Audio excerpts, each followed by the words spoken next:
Oi pessoal, tudo bem com vocês? Sejam bem-vindos de volta ao canal. Para quem não me conhece, o meu nome é Bruno Vilas e hoje eu vou contar mais um caso para você.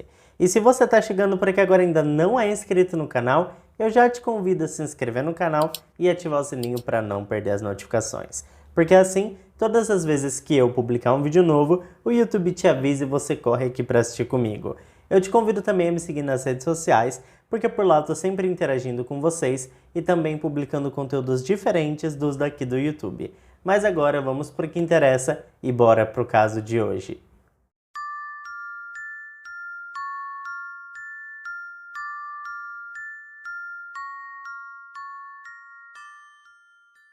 Malcolm John Webster nasceu no dia 18 de abril de 1959, em Wandsworth, que é um bairro na região de Londres, lá na Inglaterra. Seu pai era um homem bastante importante na época. Alexander Robertson Webster nasceu em Kincardine, na Escócia, mas trilhou carreira na polícia de Londres. Alexander chegou a ocupar o cargo de chefe do esquadrão de fraude da Polícia Metropolitana. Alguns anos depois, devido a seu brilhante trabalho apresentado dentro da corporação, ele foi promovido a detetive-chefe superintendente. Nesse meio tempo, ele conheceu uma mulher chamada Odette Bluewood, que na época trabalhava como enfermeira. Eles se casaram e então nasceu o filho do casal, que é o protagonista do nosso caso de hoje, o Malcolm Webster. Sua mãe, Odette, se desligou do trabalho assim que o filho nasceu e passou a se dedicar exclusivamente à casa da família. Não demorou muito para que os dois notassem que seu filho daria muito mais trabalho do que eles realmente esperavam.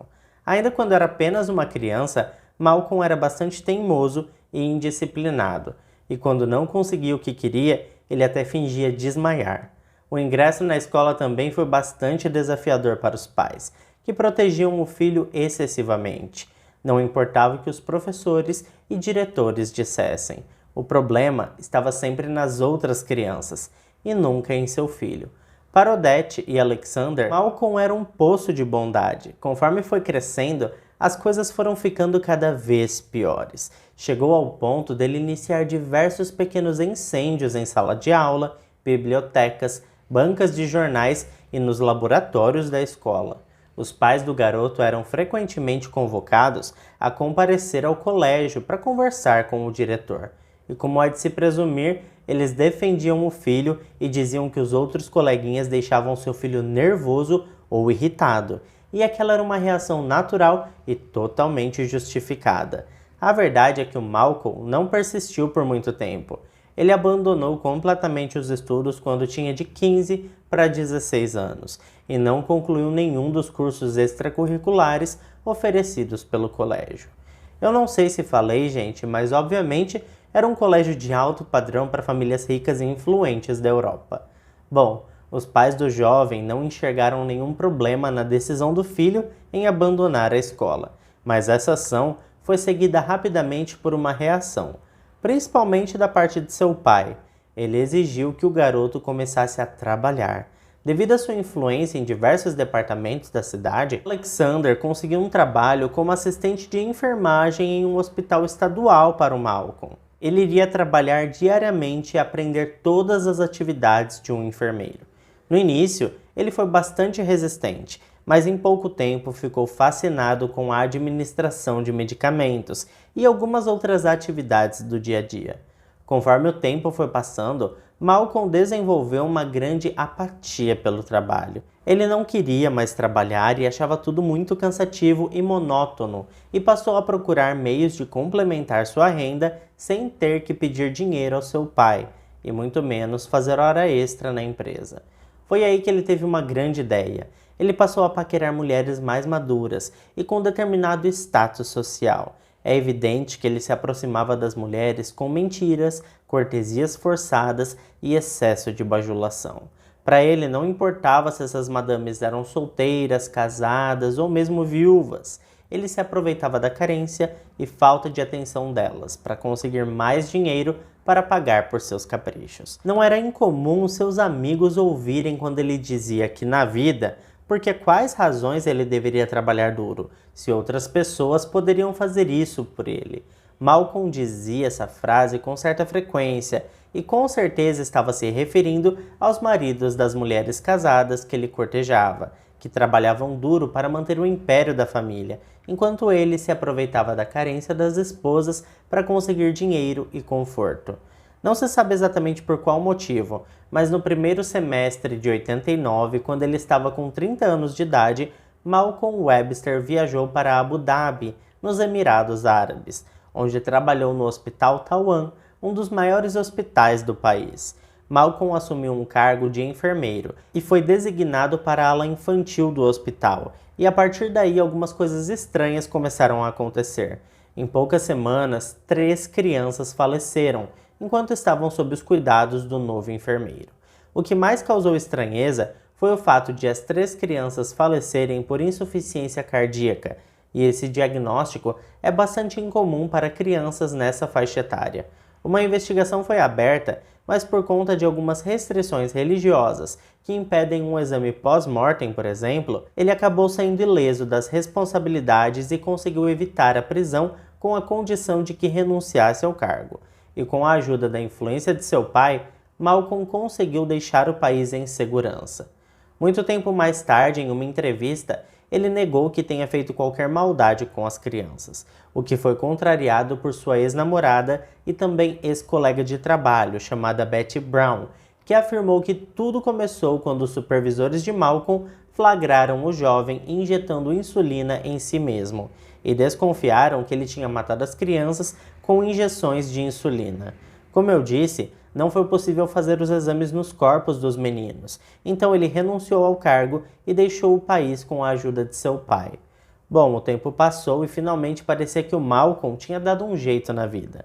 Quando estava com 34 anos de idade, em setembro de 93, Malcolm se casou com uma mulher chamada Claire Morris, que morava na Escócia. Parecia mesmo que o jovem casal fixaria residência no país e teriam uma vida bastante normal dali em diante. Entretanto, menos de um ano depois, em maio de 94, um acidente horrível tirou a vida de Claire. Malcolm estava na rodovia Tarvis Road quando teve que fazer uma manobra muito rápida para desviar de um motociclista que vinha na contramão. Ele acabou batendo seu carro, que logo em seguida pegou fogo, matando sua esposa, que estava no banco do passageiro. Isso de acordo com o seu depoimento oficial aos policiais, é claro. Ele passou quase uma semana hospitalizado após o acidente e depois de diversos testes, exames médicos e exames de raio-x, os médicos ficaram convencidos de que ele tinha escapado ileso do acidente. E, portanto, não havia qualquer ferimento interno que justificasse ele continuar internado. Mesmo com a alta médica, Malcolm insistiu que tinha se machucado no acidente e fez questão de utilizar um colar cervical no dia do funeral de sua esposa. Ele demonstrou muita tristeza e parecia bastante chateado com o falecimento de Claire. Ele fez um discurso emocionado e lembrou o quanto ela era doce e amável e o quanto ele sentia falta dela. Ele também segurou as mãos de seu cunhado Peter Morris, irmão da Claire, e com os olhos cheios de lágrima, ele pediu perdão por não tê-la salvado naquele terrível acidente e que não sabia como poderia viver sem sua amada ao seu lado. Bom, eu acho que vocês não estranhariam se eu dissesse que poucos dias depois ele recebeu um pagamento de um seguro de vida no valor líquido de 200 mil libras pela morte de sua esposa. Hoje, pessoal, se fôssemos converter e atualizar, seria como uma indenização em torno de 1.200.000 reais. Muito dinheiro, não é? Bom, a gente precisa concordar que acidentes acontecem e que não são todas as pessoas que resgatam um seguro de vida que estão conectados a atitudes criminosas, mas alguns investigadores perceberam que havia algo de estranho com aquele acidente e resolveram colocar uma lupa nesse caso. A primeira coisa que eles se questionaram era o porquê a Claire não conseguiu escapar. Um carro não explode assim tão rapidamente e ela estava no banco de trás. Como seria possível ele conseguir sair a tempo, mas ela não? A menos que ela estivesse dormindo ou mesmo desmaiada. E se fosse o caso, por que ele não agiu rápido e tentou tirar sua esposa do carro? O outro ponto a ser analisado era que não havia marcas de derrapagem na estrada, o que indica que o carro não estava em alta velocidade, e isso deixa improvável tanto o acidente quanto o incêndio. As coisas ficaram ainda mais estranhas quando uma amiga de Claire e seu marido escreveram uma carta a um promotor dizendo que a Claire certa vez ligou para eles bastante assustada e dizendo que ela e seu marido estavam no carro quando de repente Malcolm perdeu o controle do veículo e os dois caíram em uma vala e quase morreram. Na época, esse casal de amigos se ofereceu para ir até a casa dela, mas ela recusou dizendo que estava tudo bem e que tinha sido apenas um susto e que graças a Deus eles estavam vivos e muito bem. Essa carta, junto com essas desconfianças das autoridades, fez com que uma grande investigação se iniciasse em plano de fundo. O Malcolm não sabia que estava sendo investigado, e o trabalho das autoridades se estendeu por vários anos, e muitas outras pessoas se envolveram em sua vida. Eu vou colocar para vocês em uma ordem que faça sentido e que dê para entender direitinho o porquê que a história do Malcolm ficou tão famosa e inspirou até seriados de TV. Bom, logo após o falecimento da Claire, o Malcolm iniciou um relacionamento com uma mulher chamada Geraldine. Ela trabalhava no mesmo hospital que ele, mas enquanto ele era enfermeiro, ela trabalhava na área de TI. Geraldine não permitiu que o relacionamento fosse muito longe não. Isso porque ela começou a achar bastante estranho o tipo de perguntas que seu namorado fazia. Certa vez ele perguntou a ela se ela seria capaz de invadir os sistemas da polícia porque ele queria saber se havia algum documento que indicasse que uma segunda autópsia seria realizada em sua falecida esposa. É evidente que Geraldine quis saber o porquê a mulher não pulou para fora do carro antes que ele entrasse em chamas. Seu namorado explicou que a Claire era epilética e estava tomando medicação. Como eu disse, o relacionamento dos dois não foi para frente, e mais tarde ela falou sobre tudo isso com os investigadores. É claro que o dinheiro acabou rapidamente. Malcolm gastava muito com futilidades e substâncias ilícitas. Manter seus vícios era bastante caro, e ele logo começou a planejar outras maneiras de conseguir mais dinheiro. Então, em 95, ele se mudou para a Arábia Saudita, onde conheceu uma moça chamada Brenda Grant. Eles iniciaram um relacionamento algumas semanas depois, e mais tarde ela também foi contatada pelos investigadores lá da Escócia, que ficaram sabendo que para Brenda o Malcolm oferecia drogas e nunca devolvia o dinheiro que pegava emprestado dela. Ela não pôde deixar de notar que ele evitava falar de sua família e se recusava totalmente a conversar sobre o seu passado. Malcolm informou que tinha alguns negócios pendentes na Nova Zelândia, e menos de 2 anos depois, em 1997, ele deixou a Arábia Saudita, mas garantiu que o relacionamento entre os dois não tinha acabado e que eles namorariam à distância por um curto período de tempo. Assim que chegou na Nova Zelândia, Malcolm conheceu uma enfermeira oncológica chamada Felicity Drum e foi amor à primeira vista. Poucos meses depois ela estava grávida. Eles casaram e tiveram um lindo filho. Mas apenas 2 anos depois, em 1999, ela quase morreu e obviamente colocou a culpa no seu marido. Os problemas e as desconfianças começaram logo no início do casamento. Isso porque na noite da lua de mel, ela dormiu por cerca de 36 horas seguidas após tomar um drink feito por Malcolm. Algumas semanas depois, ela fez alguns exames porque notou que por algumas noites ela dormiu mais de 18 horas seguidas. O resultado dos exames atestaram diversas anormalidades em seu fígado. Durante o tempo em que estavam casados, 3 incêndios domésticos e misteriosos aconteceram. Por fim, o Malcolm convenceu a Felicity a contratar um seguro de vida cuja apólice era no valor de $750 mil neozelandeses, que, gente, eu não consigo falar essa palavra direito. Mas enfim, são os dólares do país da Nova Zelândia. Os planos do casal incluíam a compra de uma casa em Auckland, mas o Malcolm sempre arrumava uma desculpa para explicar o porquê a sua parte, que deveria estar em um banco escocês, estava demorando tanto tempo para cair na conta conjunta que eles tinham aberto na Nova Zelândia. O dia 12 de fevereiro de 99 era o prazo máximo que a imobiliária tinha dado para o pagamento da compra da casa. E então eles foram juntos até o banco, e no caminho Malcolm alegou que o volante não estava obedecendo, e o carro começou a fazer zigue-zague na pista. Para surpresa dele, a Felicity agarrou o volante e percebeu que não tinha nada de errado, e então ele jogou o carro em uma vala. Ele então saiu e foi até o porta-malas do carro, gritando para que ela não saísse do veículo. Mas ela não obedeceu, ela saiu e ligou para seu advogado, pedindo que ele a levasse até o banco. Malcolm fingiu estar em choque por conta do acidente e fingiu estar tendo um ataque cardíaco. Mas enquanto ele foi para o hospital, ela foi até o banco com seu advogado e descobriu um rombo de $140 mil em seus investimentos. E como a conta era conjunta, a assinatura de seu marido tinha sido suficiente para resgatar os valores da conta. Assim que conseguiu distrair os médicos, Malcolm fugiu do hospital e não compareceu ao tribunal, e com isso 4 mandados de prisão foram emitidos contra ele. Menos de um ano depois, Malcolm conseguiu fugir do país utilizando documentos falsos, e 2 anos depois, em 2002, ele começou um relacionamento com uma mulher chamada Christina Willis. Como já é de se esperar, ele passou a pedir dinheiro emprestado, mas nunca devolveu nenhum centavo.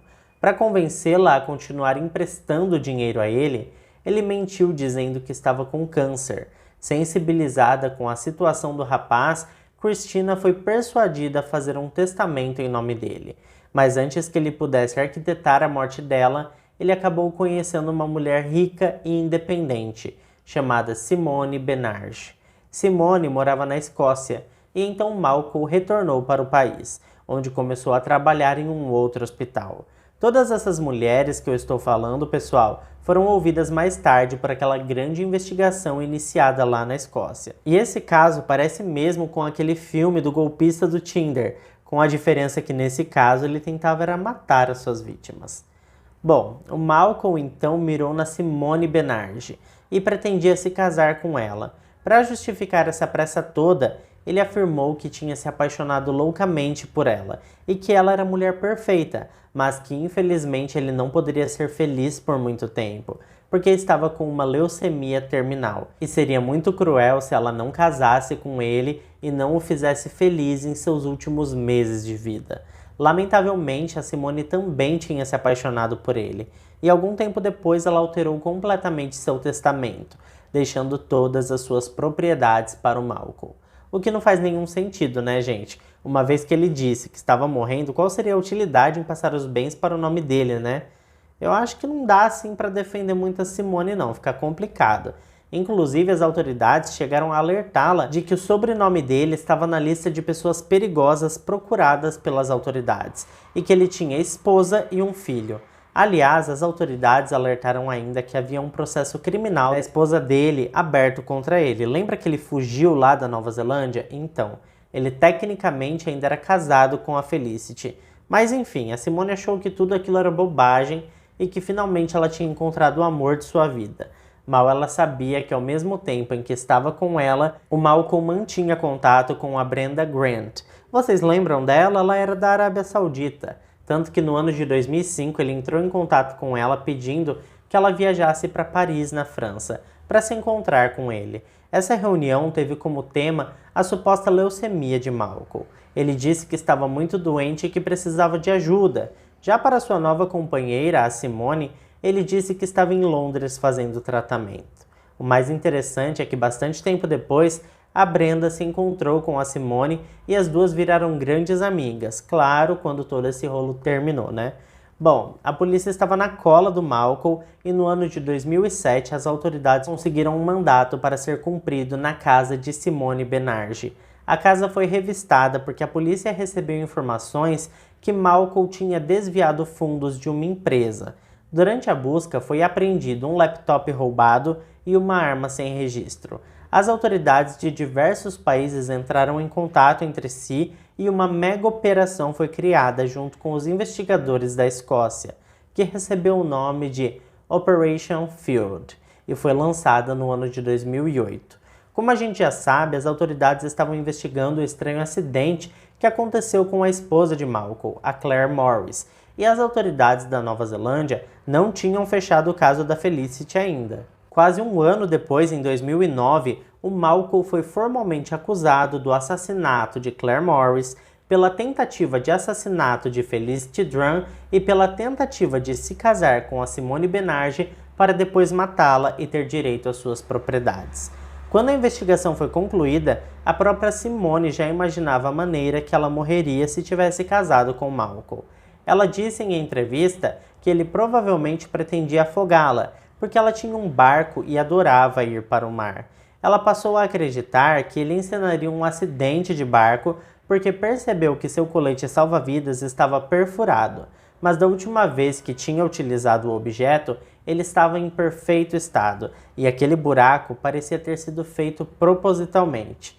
Bom, no total, as investigações sobre Malcolm Webster se arrastaram por quase 5 anos e contou com mais de 1.080 pessoas interrogadas. As investigações foram capazes de comprovar que o acidente com a Claire não foi um acidente. Malcolm drogou sua esposa e a deixou no banco de trás do veículo. Ele simulou o acidente e depois ateou fogo no carro com a sua esposa dentro. O único interesse dele era justamente a apólice de seguro e as 200 mil libras que ele receberia. Tanto que aquela lesão em sua coluna e todo o choro no funeral foram puramente falsos e ensaiados. Ainda assim, durante o seu julgamento, ele mantinha sua versão de inocente e de que a morte de sua esposa tinha sido um acidente casual e não premeditado.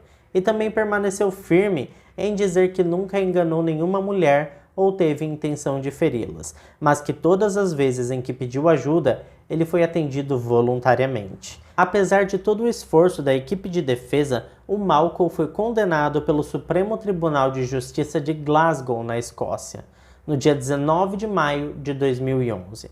Alguns dos vereditos foram unânimes e outros foram por maioria. No dia 5 de julho de 2011, Malcolm Webster, com 52 anos de idade, foi condenado à prisão perpétua, com um mínimo de 30 anos para condicional. Já em dezembro de 2013, o Tribunal de Apelação anulou 2 de suas condenações, mas manteve todas as outras, e por isso Malcolm apelou novamente, mas desistiu do processo em março de 2014. Pouco tempo depois, em 9 de setembro de 2014, ele solicitou à Comissão de Revisão de Casos Criminais da Escócia para revisar sua sentença. Seu pedido foi concedido, mas em fevereiro de 2016, após concluir a revisão do processo, a comissão manteve tanto a condenação quanto a sentença de Malcolm Webster.